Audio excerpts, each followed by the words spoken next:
Praise the Lord. காலை வேளையிலே கர்த்தரை ஆராதிப்போம். அவர் கிருபை என்றும் உள்ளது. ஒருவேளை துயரங்கள், கஷ்டங்கள், வேதனைகள் நம்மளை சூழ்ந்திருக்கலாம்.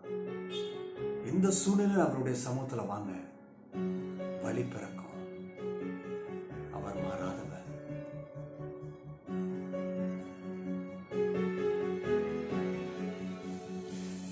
இன்ப துன்ப நேரம் நான் உம்மை சேருவேன்.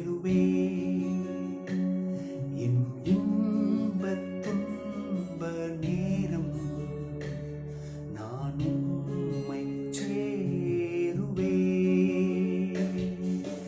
நான் நம்பிடுவேன், ஆரி உம்மை சார்ந்திடுவேன். இன்ப துன்ப நேரம் நான் உம்மை சேருவேன். இயேசுவே, நீர் என் நேசர். நான் உம்மிடத்துல தான் வருவேன். உம்மிடத்துல தான் எனக்கு ஜீவ காரணியம் உண்டு. உம்மிடத்துல தான் எனக்கு ரட்சணியம் இருக்கு. அப்படி சொல்லி அர்ப்பணிப்போமா? ஓ, தேங்க்யூ ஜீசஸ். நான் நம்பிடும் தெய்வம் இயேசுவே, நான் என்றுமே நம்பிடுவேன். நான் நம்பிடும் தெய்வம் இயேசுவே, நான் என்றுமே நம்பிடுவேன். தேவனே என் ராஜனே, தேற்றி என்னை தாங்கிடுவான். தேவனே என் ராஜனே, தேற்றி என்னை தாங்கிடுவான். இன்ப துன்ப நேரம் நான் உம்மை சேருவேன். தேவ மக்களே, இவரே நம்மை தேற்றுவார். இந்த காலங்களிலே என் தேவனே, என் ராஜனே எனக்கு இறங்கும் என்று சொல்லி கூப்பிடுங்க. அவர் நம்மை தூக்கி எடுப்பார், ஆற்றுவார், தேற்றுவார், கண்ணீரை துடைப்பார். இவர் மிகவும் நல்ல நேசர், நம் ஆத்மாவின் நங்கூரம், நம்மை என்றும் தாங்கி நடத்தும் தெய்வம். இருக்கிற இடத்துல கரங்க உயர்த்தி, நீர் என்னை தாங்கி நடத்துகிறவரப்பா, நீர் என் நங்கூரம் அப்பா, உண்மையே நம்பி சேர்வேன்.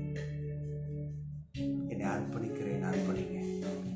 இன்றைக்கு கர்த்தர் உங்களுக்கும் உங்கள் குடும்பத்துக்கும் சகாயம் செய்வார். தீமைகள், சேதங்கள் சேரா உங்களை காத்திடுவார். ஓ நன்றி, தேங்க்யூ ஜீசஸ். நன்றி அப்பா. ஆமென், ஆமென், ஆமென். ஹல்லேலூயா, பிரைஸ் தி லார்ட். தேவ மக்களே, இன்றைக்கும் இந்த கால வேளையில எல்லாருக்கும் தெரிஞ்ச ஒரு வேத பகுதி தான். அதை உங்களுக்கு முன்பதாக ஆதாரமாக வைக்கிறேன். பல நேரங்களிலே கேள்விப்பட்டிருப்போம், அநேக முறை இதை வாசித்திருக்கிறோம். எப்படி வருது அந்த வார்த்தை? ஆனாலும் உங்கள் துக்கம் சந்தோஷமாய் மாறும். அந்த வசனத்துக்கு முன்னாடி பார்த்தீங்கன்னா நீங்க அழுவீங்க, உலகம் உங்களை பார்த்து சிரிக்கும். அப்படிதான் சொல்லுது பாருங்க. அப்படி சொல்லிட்டு தான் சொல்றாரு, ஆனாலும் உங்கள் துக்கம் சந்தோஷமாய் மாறும். இதை சொன்ன உடனே அநேகர், இன்னைக்கு என்னுடைய நிலைமை இப்படிதான் இருக்கு பிரதர், பாஸ்டர், என்னுடைய சூழ்நிலை இப்படிதான் இருக்கு. மக்களே, இன்னைக்கு உங்க வாழ்க்கை சாம்பலை போல இருக்கலாம். நீங்க கர்த்தர்கிட்ட அர்ப்பணிங்க, இந்த சாம்பலை சிங்காரமாக மாற்றுவார். ஆமென். That he shall weep and lament. அவர்கள் அழுது புலம்புவாங்க. ஏன்னா அவ்வளோ பெரிய துக்கம், அவ்வளோ பெரிய கஷ்டம், நஷ்டம், இழப்பு, காரியங்கள் ஒன்று நடக்கல. ரெண்டாவது, but the world shall rejoice உலகம் சந்தோஷப்படும் நம்ம தோல்வி, நம்முடைய சூழ்நிலையை பார்த்து. He shall be sorrowful. நம்மையும் அந்த துக்கம் தாக்கும். ஆனால் ஒன்று நிச்சயம், இந்த வசனத்துல அந்த வார்த்தை ஆணித்தரமாக உறுதியா கொடுக்குது. என்னன்னா, உங்கள் துக்கம் சந்தோஷமாய் மாறும். Your sorrow will turn into joy. நீங்க எப்படிப்பட்ட கவலையில இருக்கிறீங்க? இனி பிழைக்கிறதுக்கு வழி இல்லையா?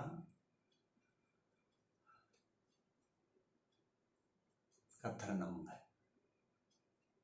உங்க கவலை, உங்க துக்கம் அது சந்தோஷமாய் மாறும். God can change. கர்த்தரால் சேஞ்ச் பண்ண முடியும். இன்னைக்கு இருக்கிற இடத்துல, இயேசுவே நான் உண்மை நம்புகிறேன். சூழ்நிலை பார்க்காதீங்க. தாவீது அன்னைக்கு சூழ்நிலையில் அன்னைக்கு ரொம்ப பெரிய ஆளா, ஹீரோவா அப்படியே வளம் வந்து எல்லாத்தையும் பயமுறுத்திக்கிட்டு இருக்கிறான். அவங்க ஊர்லே அவனை பார்த்து பயப்படுறாங்க. யார்? அந்த கோலியாத்தை. இஸ்ரவேல் மக்களும் அவரை பார்த்து பயப்படுறாங்க. ஏன்? ராஜாவே பயப்படுறாரு. தாவீதினுடைய முதல் வெற்றி எங்க தெரியுமா? உங்களுக்கு சொல்லித்தரேன். கோலியாத்தை பார்த்து நான் பயப்படலை. அவன் மனசில் நினச்சிருப்பான், நீ என்னடா பெரிய உயரம், என்ன பெரிய ஆயுதத்தை தூக்கிட்டு வந்திருக்கிற, என் சர்வ வல்லவர் சேனைகளின் கர்த்தர் எவ்வளவு மகா பெரியவர், அவரை நான் தினமும் பார்க்குறேன், அவருக்கு நிகர யாரும் இல்லை. அந்த தைரியம் இருக்கிறதுனால அவன் மிரட்டுறான், உருட்டுறான். இன்னைக்கு தயவு செய்து உங்களுடைய வெற்றியின் முதல் காரியம், சூழ்நிலையை பார்த்து பெருசுபடுத்துறாதீங்க. உங்கள் துக்கம் சந்தோஷமாக மாறணும்னா அந்த கர்த்தரை நோக்குங்க, வழி செய்வார். ஆமென். God bless you. Bye bye.